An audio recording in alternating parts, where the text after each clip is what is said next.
Bueno, vamos con la segunda parte. Seguimos con los agentes de deterioro. Tenemos a los contaminantes. Los contaminantes son gases en el interior y exterior y producen generalmente la corrosión de materiales reactivos, o sea, de quienes reaccionan a esos contaminantes, que generalmente son los metales. Uno de los contaminantes más comunes es el producido por la combustión de petróleo, o sea, los gases del tráfico. Nosotros ahí en el Museo de la Ciudad tenemos un tráfico muy importante de autos durante sobre todo las horas pico, y por eso es que mi gata quiere entrar. Perdón la pausa. Por eso les decía, la combustión de petróleo es una de las más comunes, pero se han instalado fábricas cerca del museo y esa cuestión también afectan. Por ejemplo, la combustión de petróleo genera un gas llamado dióxido de azufre, que se deposita sobre todo sobre los metales, produce una reacción química que lo transforma en trióxido de azufre, que es uno de los componentes del ácido sulfúrico. El ácido sulfúrico es tremendamente nocivo para el ser humano, entonces por eso es importante limpiar el polvo de los depósitos, porque en ese polvo se produce la combustión que puede llegar a ser muy nociva para el ser humano. Bueno, en el séptimo lugar tenemos a las radiaciones. La radiación ultravioleta generalmente es la que más afecta a las colecciones de museo. Produce toda una serie de deterioro, de desintegración, de coloración, oscurecimiento, amarillamiento. Bueno, subió mi gata arriba de la mesa. Espero que se quede quieta.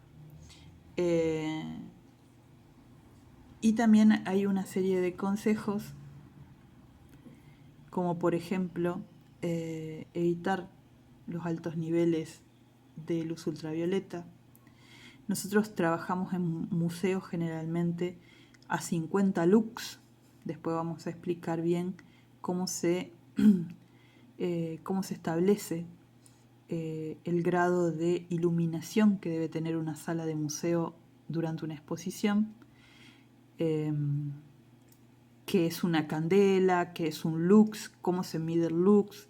Generalmente lo aconsejable es a trabajar a 50 lux, pero se produce un fenómeno que produce el mismo daño tener durante 3 meses una exposición a 100 lux que tener durante 3 días una exposición con un grado de iluminación más alta. O sea, produce la misma, es tan nocivo el uno como el otro. Entonces después vamos a aprender a hacer un cálculo sobre la cantidad de lux por metro cuadrado y el tiempo de exposición, que eso nos da un parámetro de cuál debe ser nuestro cuidado en cuanto a la iluminación, tanto en los depósitos, en la exhibición y en el tránsito. Ustedes van a encontrar que en alguno de los consejos aparece la opción de tránsito.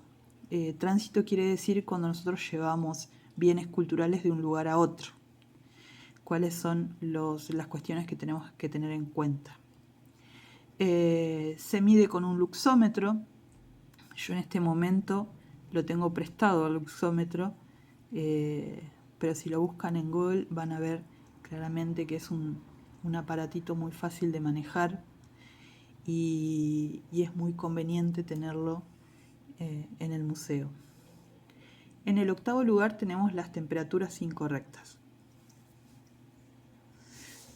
Con respecto a esto ya hemos hablado porque nuestro depósito no está en las mejores condiciones con respecto a esto. Cuando hay temperaturas demasiado altas, como las hay en nuestro depósito en el verano, se produce un efecto sobre los materiales orgánicos sobre todo. Cuando son demasiado bajas, generalmente hay resecamiento, afecta a papel, fotografía y todo ese tipo de cuestiones. Y las fluctuaciones, o sea, cuando hay demasiadas fluctuaciones, o sea, que la temperatura baja o sube notoriamente en el transcurso del día, también promueve que haya mucho daño en los objetos de la colección. Disculpen que se mueva, pero es la gata que está instalada arriba de la mesa. Hay una serie de consejos también en lo que tiene que ver con la temperatura. Y tanto temperatura como humedad relativa, HR está puesta ahí, es humedad relativa incorrecta, son los componentes claves o el binomio clave para lo que es el daño en la colección. Cuando hay una humedad excesiva se produce moho, se produce oxidación, se encoge sobre todo textil y papel. Cuando es también van a encontrar una palabra ahí que es una expresión que es valor crítico. El valor crítico es el rango que soporta una pieza de acuerdo a su material. Hay temperaturas superiores, hay temperaturas óptimas y hay temperaturas inferiores. Entre las temperaturas óptimas hay un rango que nosotros llamamos valor crítico. Cuando es superior o inferior al valor crítico también hay daño. Y cuando es superior al 0% hay alteración de colores y desintegración. Esto va específicamente cuando hay colecciones pictóricas, que son las que más sufren el tema de la humedad incorrecta. Los orgánicos son lo que más sufren, digamos, este agente de deterioro. Por eso la temperatura ideal para las colecciones pictóricas es de 2 grados centígrados. Si ustedes van a la sala Quirós del Museo de Bellas Artes, van a encontrar que esa sala puntualmente está climatizada. Y acá llega el problema también de los aires acondicionados. Tener o no tener aires acondicionados. Si tenemos aires acondicionados, los tenemos que prender 24 horas, 365 días. Entonces, es también un problema.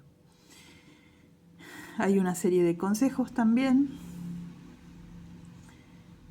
Hay un elemento sumamente interesante que es el gel de sílice o silica gel, que es una herramienta un producto muy interesante para poder aminorar los efectos de la humedad relativa incorrecta.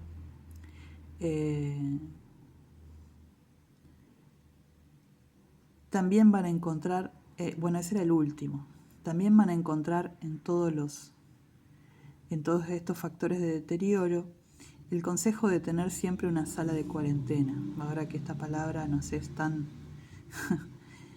tiene tantas connotaciones hoy en día. Todo elemento que ingresa al museo debe tener un espacio de cuarentena, donde sea posible observar si hay contaminación, si hay biodeterioro, si hay contaminantes que están actuando sobre determinado bien cultural. Nosotros hemos hecho una especie de hospital de emergencia en lo que es la sala negra, donde estamos trabajando la colección de planos del Museo de Sitio. Y hablando también en relación a lo que decíamos sobre el aire acondicionado, a veces un ventilador y una estufa hacen el trabajo. No es necesario ser tan complejo, salvo que se trate de colecciones pictóricas de gran valor, que sí, lamentablemente es necesario el aire acondicionado. Tengo una serie de imágenes para mostrarles.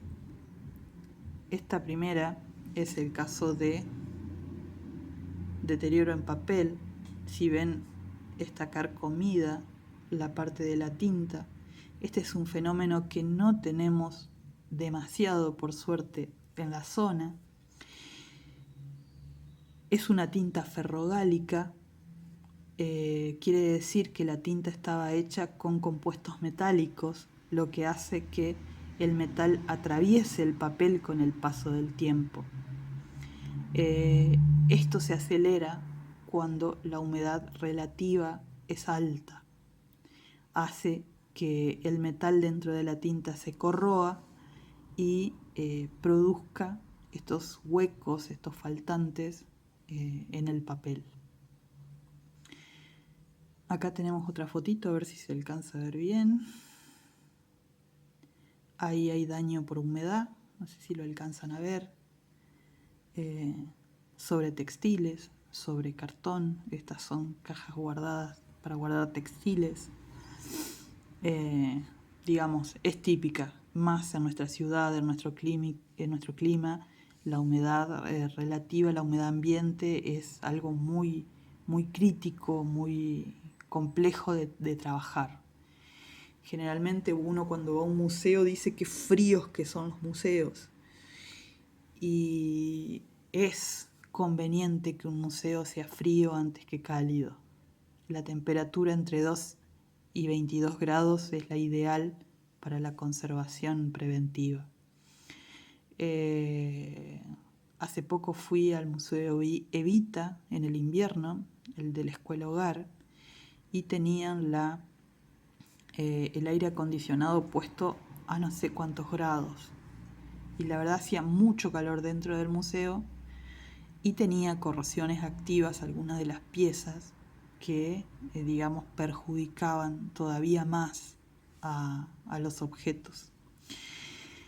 Estos muchachitos son pupas de carcoma. La carcoma es el bichito típico de la madera, que deja un polvillo, es observable porque deja un polvillo y a veces se puede observar algunos exoesqueletos de estas plagas. Se pueden observar en el piso o fuera junto con el polvillo ese que aparece. El bicho en sí no es un problema, el problema son las larvas y las pupas que comen la madera, hacen galerías dentro de la madera, tienen una corta vida pero se desarrollan muy rápidamente. Este es uno de los problemas más comunes en los museos en nuestra zona, que es el carcoma común de la madera. Acá tenemos otras acciones de plagas. Esto es comido por polillas, insectos, moho. Esto también está comido por polillas. Las polillas, después vamos a trabajar bien cómo cada plaga tiene su forma de ser contrarrestada. Por lo pronto, si vemos este tipo de deterioro, es que estamos en presencia de un problema cuando estamos trabajando sobre las colecciones. Otra que les quería mostrar es esta. La verdad parece un cementerio, la saqué de internet nomás a la foto. Que otro aspecto de la museología son las esculturas al aire libre. Esta es una escultura de bronce. También se puede tener objetos de bronce en el interior del museo, objetos de metales en el interior del museo, que presentan esta cualidad de tener una pátina. Muchos piensan que esto es deterioro o que está sucia. En realidad es una protección que el mismo metal genera. No sé qué fidelidad tendrá justamente esta foto, pero parece un verde azulado. La pátina que se forma, esto es una escultura de bronce, sobre la pátina de bronce al estar el aire libre, perdón, sobre la escultura de bronce al estar al aire libre se forma una pátina. Por el color, podríamos decir que es malaquita, o azurita, o atacamita, que son carbonatos o cloruros del cobre que se forman sobre el metal. Esto generalmente ofrece una protección a la pieza, por eso nunca debe ser quitado. Toda pátina es buena porque protege a la pieza. También se da la situación similar en monedas, por ejemplo. Así que cuando alguien quiera limpiar una estatua, díganles que la pátina no se limpia. Esto es lo que le da verdadera belleza a una escultura o a un metal. Bueno, no les quemo más la cabeza. A mí me gustan mucho metales. Y si no, los voy a tener conversando 1 hora. Bueno, espero haber sido clara y gracias por la paciencia. Perdón por la gata.